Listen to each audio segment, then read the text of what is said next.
Welcome back, students, to our YouTube channel. And our today's topic is resistances in parallel or the resistors in parallel. हमने already discuss किया कि जब resistances जो हम series में connect करते हैं तो जो इक्विवेलेंट रेजिस्टेंस होता है वो हम कैसे जो है डिटरमाइन करते हैं. Now today's our topic is resistances in parallel. Resistances parallel जो है समझने के लिए हम कंसिडर करेंगे 2 points A and B. Consider कर लो 2 पॉइंट है हमारे पास A and B in a circuit. हम ऐसे भी कर सकते हैं कि ये इन 2 पॉइंट्स को हम कनेक्ट करें विथ अ बैटरी. तो इन 2 पॉइंट्स के बीच में हमने 4 रेजिस्टेंसेस को कनेक्ट किया है, R1, R2, R3 and R4. These are the 4 resistances जिनको हमने कनेक्ट किया है.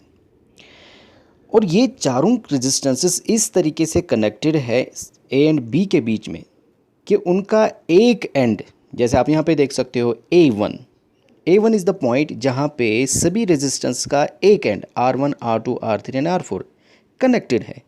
कि इन सभी रेजिस्टेंसेस का एक एंड जो है वो एक पॉइंट पे कनेक्टेड हो एक साइड में, और दूसरा एंड सभी रेजिस्टेंसेस का कनेक्टेड हो दूसरे पॉइंट के साथ एट B1 जहाँ पे आप देख सकते हो. तो जब इस तरीके से रेजिस्टेंसेस जो है कनेक्ट की जाती है, that their one end is connected to one point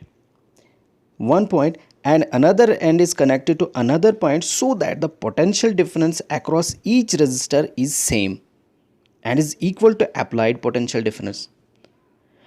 तो इसमें क्या होता है, जब हम इन्हें एक ही पॉइंट के साथ सभी रेजिस्टेंस का एक एंड कनेक्ट करते हैं और दूसरे पॉइंट के साथ दूसरा एंड सभी रेजिस्टेंस का कनेक्ट करते हैं, तो जो पोटेंशियल डिफरेंस होता है across each resistor, that potential difference is same. उस पोटेंशियल डिफरेंस में कोई भी फ़र्क नहीं आता है. क्यों नहीं आता है? जैसे हमने पिछले लेसन में जब हमने रेजिस्टेंस इन सीरीज़ पढ़ा तो उसमें हमने देखना कि पोटेंशियल डिफरेंस हर रेजिस्टेंस के अक्रॉस डिफरेंट होता है, क्योंकि वहाँ पे करंट सेम होती है, एक ही पाथ होता है जहाँ से करंट पास हो सकता है. सो अक्रॉस ईच रजिस्टर जो है पोटेंशियल डिफरेंस डिफरेंट होता है. बट हियर जो पोटेंशियल डिफरेंस है, क्योंकि सभी resistance between the same 2 points जो है कनेक्टेड है, इसलिए इन 2 पॉइंट्स के दरमियान जो पोटेंशियल डिफरेंस रहेगा वो सेम रहेगा. हाँ, अब यहाँ पे हमें एक चीज़ समझनी है. जो करंट आई आप देख रहे हो, जब वो पॉइंट ए से निकलेगा आफ्टर रीचिंग पॉइंट A1, यहाँ पे जब करंट पहुँचेगा तो वहाँ से करंट के लिए 4 रास्ते हैं. 1 is through R1, another is R2, R3 and R4. 4 रास्ते हैं. तो करंट इन चारों रास्तों में डिवाइड हो जाएगी. यानी जो करंट R1 से गुजरेगा दैट विल बी डिफरेंट, जो R2 से गुजरेगा वो अलग होगा, R3 से उसका जो वैल्यू है डिफरेंट होगा, एंड R4 जो है से जो करंट पास होगा उसका वैल्यू डिफरेंट होगा अकॉर्डिंग टू द रेजिस्टेंस. जो उसका रेजिस्टेंस वैल्यू है उसी हिसाब से पास होगा. अब बिल्कुल ऐसे समझ सकते हो, सपोज़ कर लो पीछे से एक जो है पाइप आ रही है जिसमें पानी आ रहा है. इसी पाइप के 4 कनेक्शन हैं, तो पानी जो है वो 4 कनेक्शन में डिवाइड हो जाएगा. सिंपली करंट भी यहाँ पे डिवाइड हो जाएगी. तो इसलिए हम जो करंट दिखाएंगे, जो करंट R1 से पास होगा दैट इज़ I1, जो R2 से पास होगा दैट इज़ I2, जो R3 से पास होगा दैट इज़ I3, और जो R4 से पास होगा दैट इज़ I4, जो हमने नीचे जो है रिप्रेजेंट भी किया है.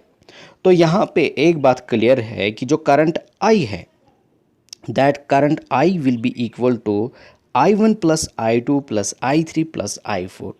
यानी total current will be equal to individual currents that will pass through R1, R2, R3 and R4. इसे हम इक्वेशन फर्स्ट का नाम देंगे, इसे इक्वेशन फर्स्ट रखेंगे. नाउ अगर आप देखोगे जो potential difference, since potential difference जो है वो सेम है across R1, R2, R3 and R4,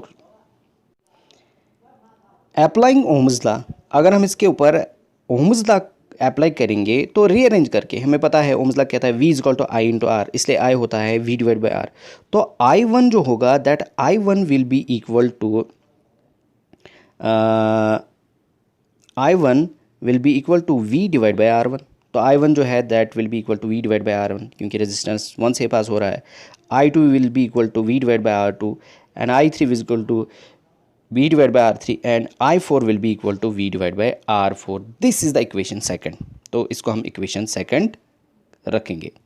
Now let rp be the potential let rp be the equivalent resistance in parallel। अब हम कंसिडर करते हैं जिन रेजिस्टेंसेस को हमने पैरेलल में कनेक्ट किया है उनका जो इक्विवेलेंट रेजिस्टेंस है that is RP, that means resistance in parallel. तो टोटल करंट हम दिखाएंगे I is equal to total potential difference divide by equivalent resistance, that is I is equal to V divide by RP। इसे equation 3 का नाम रखेंगे। Now from equation first, second and third, अगर हम equation second and equation third का value apply करेंगे equation first में, तो करंट के लिए हम डिफरेंट वैल्यूज अप्लाई करेंगे। सो ऊपर हमने इक्वेशन फर्स्ट में देखा I की जगह हम लिखेंगे V divide by RP। Similarly I1 की जगह हम लिखेंगे V divide by R1 and I2 की जगह हम लिखेंगे V divide by R2, V divide by R3, V divide by R4। इसी तरीके से हम सभी वैल्यूज़ के लिए ये जो है इनके सबस्टिट्यूट लिख सकते हो। अब इक्वेशन के दोनों साइड में हम V को कॉमन लेंगे। अब जब हम यहाँ से V को कॉमन लेंगे तो यहाँ पे बच जाता है V, जब कॉमन लेंगे तो वहाँ पे जो है रह जाता है 1 डिवाइड बाई RP। सिमिलरली इस साइड में राइट साइड में जब हम V को कॉमन लेते हैं तो वहाँ पे बच जाता है 1 divide by R1 plus 1 divide by R2 plus 1 divide by R3 plus 1 divide by R4।